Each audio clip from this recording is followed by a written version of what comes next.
Hey everybody, this is Chuck Marone with Strong Towns. I am back in my hometown of Brainerd, Minnesota.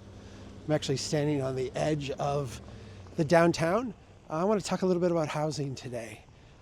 Next to me here is the former site of Thrifty Drug. You'll see there's no building here right now. It used to be a two-story building right on the edge of downtown.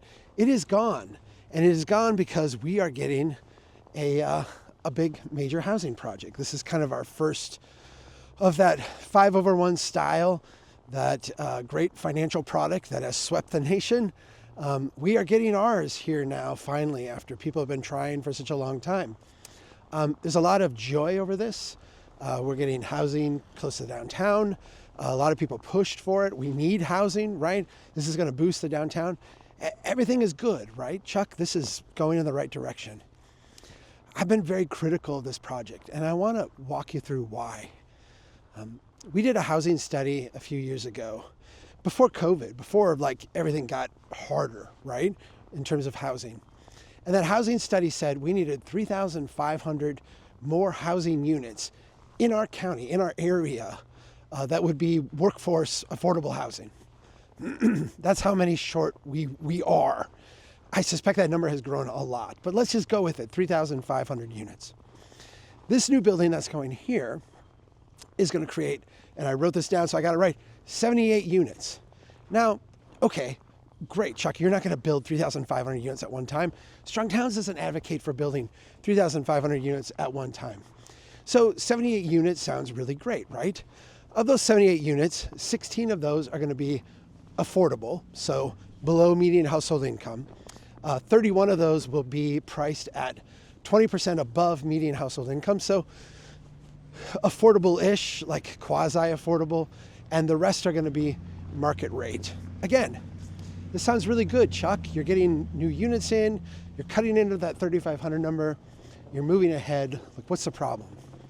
Well, in order to get that, we needed to have $12 million in subsidy.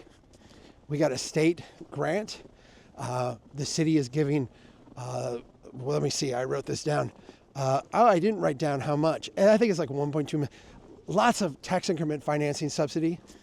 We waived all the utility fees, which it's not like our utility fund is flush and has tons of money. And it's not like, 78 more units are not going to cost water treatment capacity, sewer treatment capacity, all the things that we fund with those fees. There's a subsidized loan that's coming.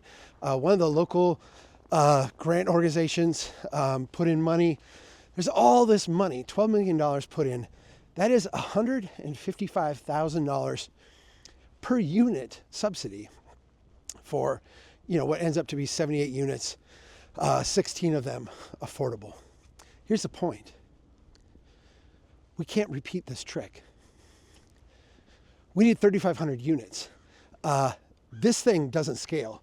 There's not, this creates, let's count all the units as affordable, even though they're not. This would create 2% of what we need. We can't do this 50 more times. It's not going to happen. So this approach, the approach that we're using here to build, affordable housing, will not scale. It cannot scale.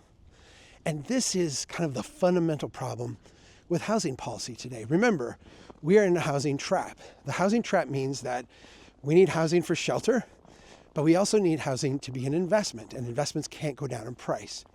So everything we do, if you stay in the housing trap, if you're stuck in the trap, everything we do has to build new units without lowering price. All these subsidies are designed to, in a sense, make expensive units slightly more affordable for a handful of people. The casualty here is that these programs don't scale. When we go to city halls, when we go to housing authorities, and we see people working on housing, they're generally doing these types of projects. Hey, we want to build units. I'm not saying it doesn't matter how many, but we're not concerned about the number. We're just concerned about getting units built. So what's the grant we get here? What's the funding we get here? How do we collect enough things to get some units built? I'm not questioning anyone's heart or motivation here. What I am questioning is their math. These things don't scale. Now, we're walking through a neighborhood right adjacent to the downtown. I mean, we're a block and a half, 2 blocks away from the downtown.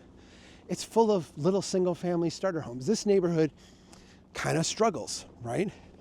What could this neighborhood do with $12 million in subsidies? How many more units could we add throughout here? Putting a backyard cottage here, converting one of these homes to a duplex there, doing, little things throughout this neighborhood.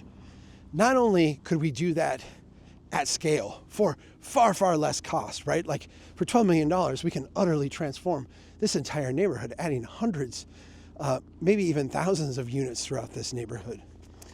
So we can do it in a way that scales, but we'll also do it in a way that doesn't create one big, and I'm going to say it here, this 5/1 building is going to be the tallest building in my city by like 3 stories.